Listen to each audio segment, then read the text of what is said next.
Hello. Hybrids for the week. What timer is it? Zeus timer. Just got the weekday here. I'm gonna make a whole other video for the one on the weekend, like the 2 weekday or weekend days. But for weekday hybrids, starting Monday, we've got the Zeus timer. So it's the 2 exercises back to back for 4 rounds. Once all 4 rounds are done, I think it's 4 rounds. You've got the 1 round of core at the end. It's just like we did 2 weeks ago. Instead of giving you a different core exercise for every single set, it's going to be the same one for all 4 times. So you're hitting the same core exercise every single time. We'll go over that at the end of the end of it. But starting first one, we've got our step down is our strength, and then some hop overs for cardio. So step down, take the weight if they can up to the top, standing off the edge. Remember, keep the weight on the bench. This is not a bounce. This is down as low as I can go. Tap the tip of my shoe. I've got full control to do whatever I need to right now. Drive right back up. Make sure I'm sticking my butt back so that the weight is over top of my foot. The cue I like to use, it kind of helps people get it, is that, like, we call it a step down toe tap. It's not a toe tap. I'm tapping the tip of my shoe.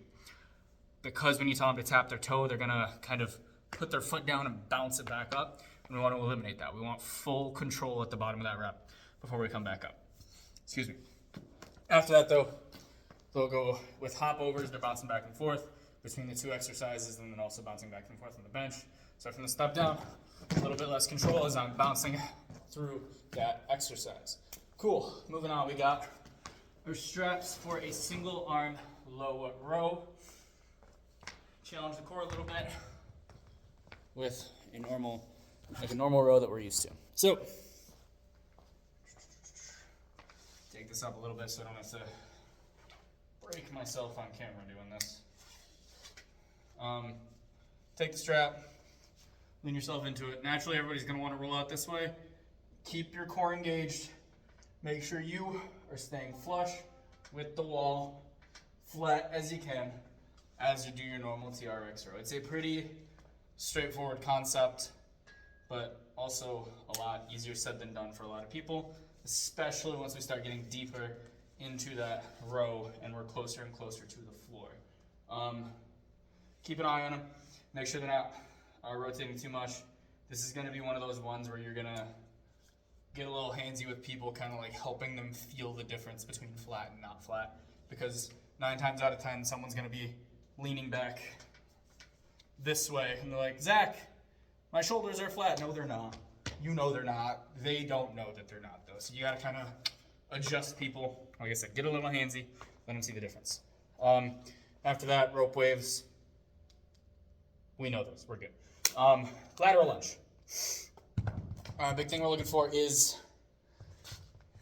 keeping that back leg straight, keep it nice and safe as I step to the side.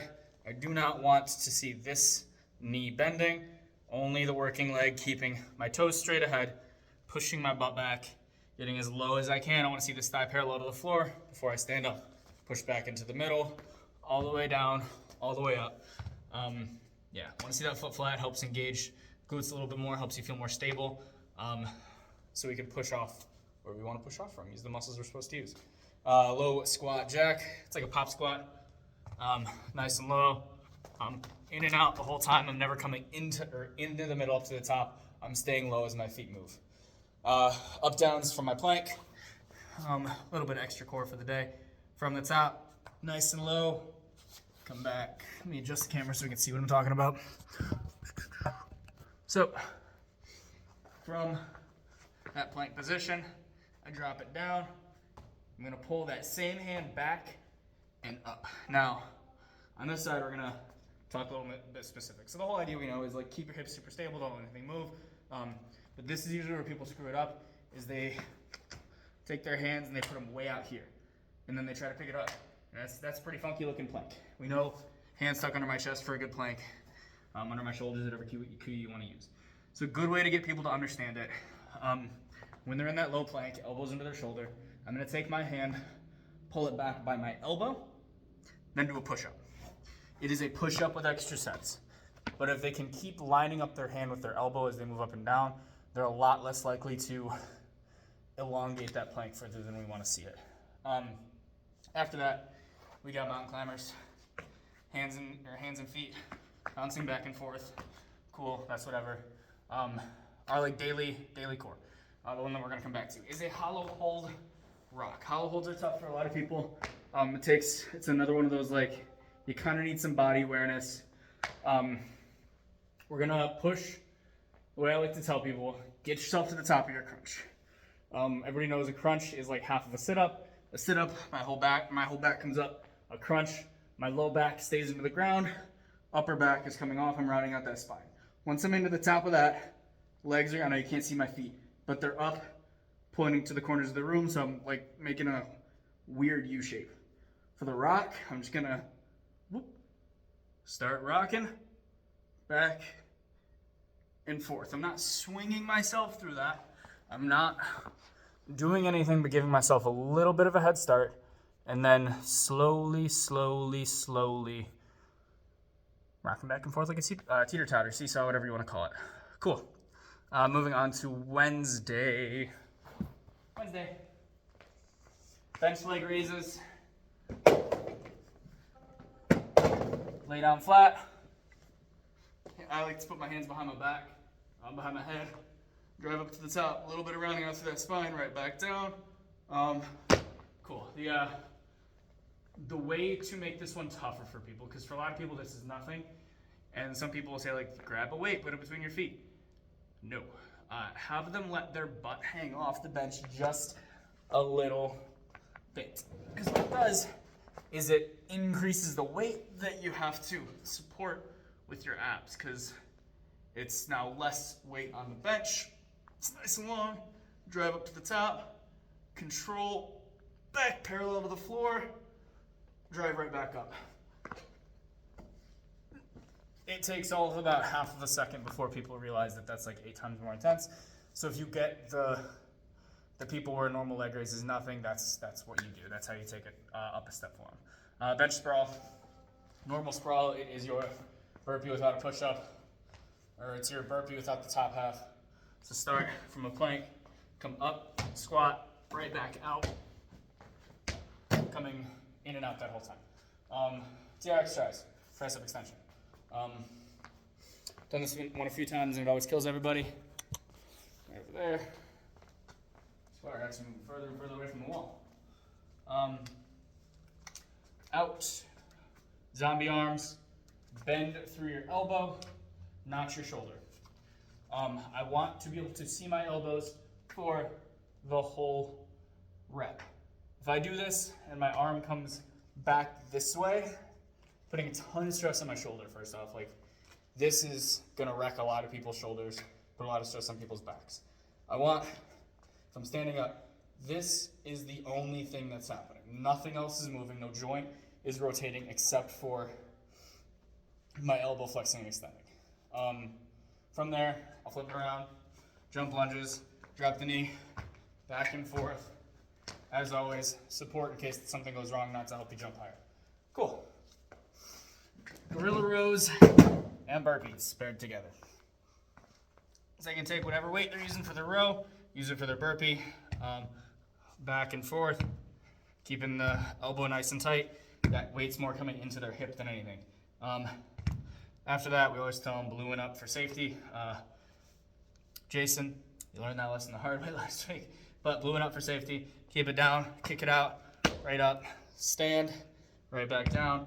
If they can do a push-up, have them do a push-up, right back up and stand. Don't be like me, ballooing up for safety.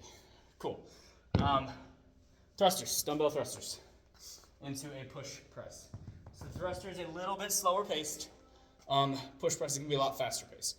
So here, all the way down, full squat, punch it up, reset, full squat, punch it up, reset. You got bigger range of motion, you got more control on it, so it's not quite gonna get the heart rate up as well as your push press. Up to the shoulder, a little bit of dip, punch it, try to drop the weights into that next rep. So instead of punch, drop, wait around a second, reset, go for it. As you're coming down, catch, bounce. I want as many reps in that time frame as you can get. Last one, your core for the day. hollow hold butterflies. You get into that same hollow hold position we talked about before. We don't need to see the upper body, so we're here. And then it's just nice and slow while you're in that hollow hold. Brace up your core. Keep your shoulder blades up, the same like banana shape. Whew. What was that? Thursday's left? Thursday. Seated overhead. Sitting on the bench.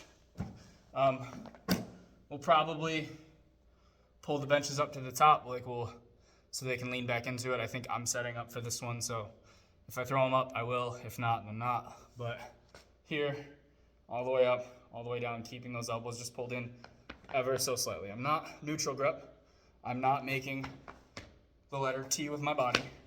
I'm kind of 45 into the corners of the room, and then it's that press for safety. Bench, up, down, yeah. So this one is either going to go very well or very bad. You're probably going to need some people going to a lower bench.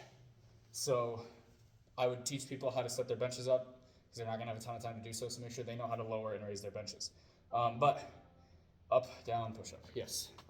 They're going to get into a plank with their feet on the bench.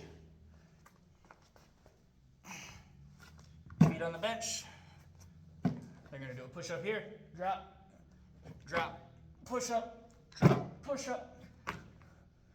Up and down. You can have people walk their way through it. You can have people put their knees on the bench. Knees on, drop, drop to their knees, lift, drop. Get creative. Be ready to help people. Keep an eye on, this is probably going to be your station to keep an eye on today, so keep an eye on it. TRX rollout. This move is tough for a lot of people because it sucks in like the good way, and then it'll just absolutely kill you. So you want to start in a good plank. Zombie arms. Think like we're doing that tricep extension. And then do the opposite of everything I said for the tricep extension earlier. So instead of bending the elbows, rotate through the shoulder, nice and low, pull it back in. Reaching those arms out as far as we can. The number one mistake that people will make, they'll go out, and then as they come in, they push their heels to the floor. And you see, from here to here, it makes my butt break the line that we want to see in the plank. So I'm up on my tippy toes as tall as I can through that whole motion. Keep the core engaged, keep yourself in as straight of a line as possible. As always, the taller they stand, the easier it gets. Up, up, rope slams, big slam up, drop it down with as much force as you can. Moving on. Upright rows. Take your kettlebell up to the top, right back down. We're looking to be nice and heavy on that one. And then we're moving with our squat to squat jump. So they're holding it in the middle. Squat. Did I do that right? Start with it on the floor. Pick it up, squat, set it down, jump. Pick it up, squat, set it down, jump. I don't know why that one's tough on my brain today, but it is. Walking lunges, take your two, whatever kind of weights you have, kettlebells, dumbbells, doesn't really matter. Step it out, tap the knee, back and forth. We all know how to do a walking lunge. Big thing you're looking for here is that we don't want to see the feet on like a tight rope as they walk. Nice and wide. Line their feet up with their ears, so their feet should be under their shoulders as they stop. Last one is your ball slam. Pick it up, slam it down as hard as you can. A lot of movements we've seen before, more straightforward ones. Then we finish with our V-ups. So we are all the way down, nice and flat. Reach everything up, right back down. And I'm going into that sit-up position I mentioned earlier where my whole back is off the floor to try to get everything up as tall as you can. As always, questions, let me know. Other than that, have some fun with it.